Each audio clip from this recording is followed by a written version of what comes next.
নবনির্বাচিত মার্কিন president Donald Trump স্পষ্ট জানিয়ে দিয়েছেন যুক্তরাষ্ট্রের জন্য গ্রিনল্যান্ড এবং পানামা খাল অত্যন্ত গুরুত্বপূর্ণ। এগুলোকে তিনি জাতীয় নিরাপত্তার জন্য অপরিহার্য মনে করেন। বিবিসির প্রতিবেদন বলছে, ফ্লোরিডার মার-এ-লাগোতে এক সংবাদ সম্মেলনে তিনি এই কথা বলেন। এমন এক সময়ে ট্রাম্প এই ঘোষণা দিলেন যখন তার ছেলে ডোনাল্ড ট্রাম্প জুনিয়র গ্রিনল্যান্ড সফরে ছিলেন। যদিও গ্রিনল্যান্ডের রাজধানী নুক যাওয়ার আগে ট্রাম্প জুনিয়র জানান তিনি গ্রিনল্যান্ডের বাসিন্দাদের সঙ্গে কথা বলার জন্য ব্যক্তিগত সফরে যাচ্ছেন।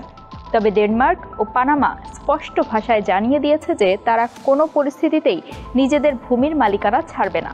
চলুন জেনে নেই এই দুই অঞ্চলে ট্রাম্পের এত আগ্রহ কেন। এগুলোর নিয়ন্ত্রণ নিতে পারলে যুক্তরাষ্ট্রের কী লাভ? গ্রিনল্যান্ডের দিকে ট্রাম্পের নজর এবারই প্রথম নয়। এর আগেও প্রথমবার প্রেসিডেন্ট নির্বাচিত হয়ে 2019 সালে তিনি এমন ইচ্ছা পোষণ করেছিলেন। তবে তখনও সেই প্রস্তাব প্রত্যাখ্যান করেছিল ডেনমার্ক। ওই সময়ে ডেনমার্কের কর্মকর্তারা বলেছিলেন তাদের রাষ্ট্রের এই স্বায়ত্তশাসিত অংশ বিক্রির জন্য নয়। এরপর 2020 সালে জো বাইডেন প্রেসিডেন্ট নির্বাচিত হলে গ্রিনল্যান্ড কেনার পরিকল্পনা থেকে সরে আসেন ট্রাম্প প্রশাসন। কিন্তু এখন ট্রাম্প ফের ক্ষমতা গ্রহণ করতে যাওয়ায় আবারও গ্রিনল্যান্ড কেনার বিষয়টি সামনে আনছেন। কিন্তু কেন তিনি গ্রিনল্যান্ডের নিয়ন্ত্রণ চান? এর অন্যতম কারণ, গ্রিনল্যান্ড বিশ্বের বৃহত্তম দ্বীপ। এর 80% অঞ্চল তুষারাবৃত। প্রচুর সম্ভাবনাময় দ্বীপটিতে মাত্র 60,000 লোকের বাস। তবে ওই ভূখণ্ডটি কেনার পেছনে ট্রাম্পের আগ্রহের মূল কারণ দ্বীপটির প্রাকৃতিক সম্পদ ও ভূরাজনৈতিক গুরুত্ব। বিশ্লেষকরা বলছেন যে গ্রিনল্যান্ড বিপুল প্রাকৃতিক সম্পদের আধার। লোহা, আকরিক, সীসা, দস্তা, হীরা, সোনা, ইউরেনিয়াম ও তেল সহ মূল্যবান নানান প্রাকৃতিক সম্পদে ভরপুর মজুত রয়েছে দ্বীপটিতে। কিন্তু সেখানকার বেশিরভাগ এলাকা তুষারাবৃত থাকায় স্থানগুলো কেউ এখনো ব্যবহার করতে পারেনি।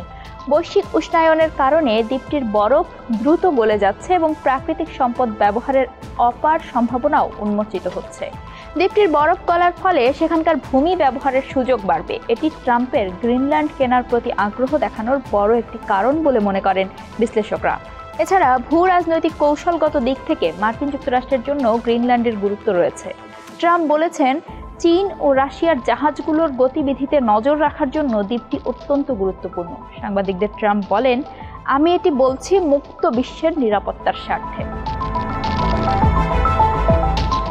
গ্রিনল্যান্ডে একটি মার্কিন সামরিক ঘাঁটিও রয়েছে।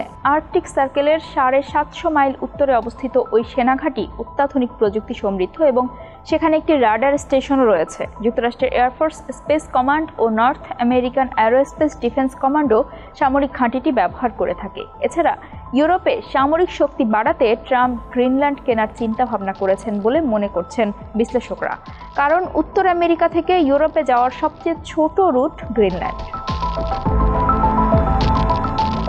গত কিছুদিন ধরেই পানামা খালকে মার্কিন নিয়ন্ত্রণে আনার হুমকি দিয়ে আসছেন ডোনাল্ড ট্রাম্প। তিনি বলেন, পানামা খালে মার্কিন জাহাজের কাছ থেকে অতিরিক্ত অর্থ রেখে আমাদের সঙ্গে প্রতারণা করা হচ্ছে, যেমন প্রতারণা আমাদের সঙ্গে অন্য সব জায়গাতে করা হচ্ছে। পানামা খাল দিয়ে মার্কিন জাহাজ চলাচলের শুল্ক কমানো না হলে খালটির নিয়ন্ত্রণ যুক্তরাষ্ট্রকে ফিরিয়ে দেওয়ার দাবি জানান তিনি। গত ডিসেম্বরে অ্যারিজোনায় এক সমাবেশে ট্রাম্প বলেন, আমাদের দেশের সাথে এই প্রতারণা অবিলম্বে বন্ধ হওয়া উচিত। পানামার প্রেসিডেন্ট হোসে রাউল মুলিনো অবশ্য ট্রাম্পের দাবি নাকচ করে 5 জানুয়ারি মুলিনো সামাজিক যোগাযোগ মাধ্যম এক্সে একটি ভিডিও পোস্ট করে বলেন, পানামার সার্বভৌমত্ব এবং স্বাধীনতা কোনো বিতর্কের বিষয় নয়। পানামা খাল ও এর আশপাশের এলাকার মালিক পানামা এবং আগামীতেও সেগুলো দেশটির অধীনেই থাকবে। লাতিন আমেরিকার দেশ পানামার সাথে যুক্তরাষ্ট্রের সম্পর্ক বেশ ঘনিষ্ঠ ছিল। তবে 2023 সালে পানামার সাথে চীন নতুন করে অর্থনৈতিক সম্পর্ক উন্নয়নের আলোচনা শুরুর পরই পানামার সাথে সম্পর্ক নিয়ে যুক্তরাষ্ট্রের নতুন করে ভাবনা তৈরি হয়েছে। কারণ চীন ও যুক্তরাষ্ট্র এই খালটিকে সবচেয়ে বেশি ব্যবহার করে থাকে। শতাব্দী প্রাচীন এই খালটি 1900 সালের শুরুর দিকে তৈরি করা হয়েছিল এবং 1977 সাল পর্যন্ত এর রক্ষণাবেক্ষণ যুক্তরাষ্ট্রের হাতেই ছিল। এরপর পর্যায়ক্রমে পানামার হাতে ছেড়ে দেওয়ার জন্য করা এক চুক্তির আওতায় একটি নির্দিষ্ট সময় পর্যন্ত খালটি যৌথ ব্যবস্থাপনায় ছিল। 1999 সালে এর পূর্ণ নিয়ন্ত্রণ নেয় পানামা। 51 মাইল বা 82 কিলোমিটার দীর্ঘ পানামা খাল আটলান্টিক ও প্রশান্ত মহাসাগরের মধ্যে সংযোগ স্থাপন করেছে এবং এটি বিশ্ব বাণিজ্যে মালামাল পরিবহনের জন্য অত্যন্ত গুরুত্বপূর্ণ। প্রতি বছর প্রায় 14,000 জাহাজ এই খাল ব্যবহার করে থাকে। পানামা খালের কারণে দেশটির বিশাল ভূরাজনৈতিক গুরুত্ব রয়েছে। আটলান্টিক ও প্রশান্ত মহাসাগরকে একসাথে যুক্ত করেছে এই পানামা খাল। তবে মাঝখানে সংস্কারের জন্য কয়েক বছর বন্ধ ছিল এই খালটি। তারপর 2016 সালের জুনে পানামা খালকে আরও প্রশস্ত করার পর জাহাজ চলাচলের জন্য আবারও খুলে দেওয়া হয় খালটিকে। খালটির নিয়ন্ত্রণ পানামাকে দিয়ে সাবেক মার্কিন প্রেসিডেন্ট জিমি কার্টার নির্বোধের মতো কাজ করেছেন বলে মনে করেন ডোনাল্ড ট্রাম্প।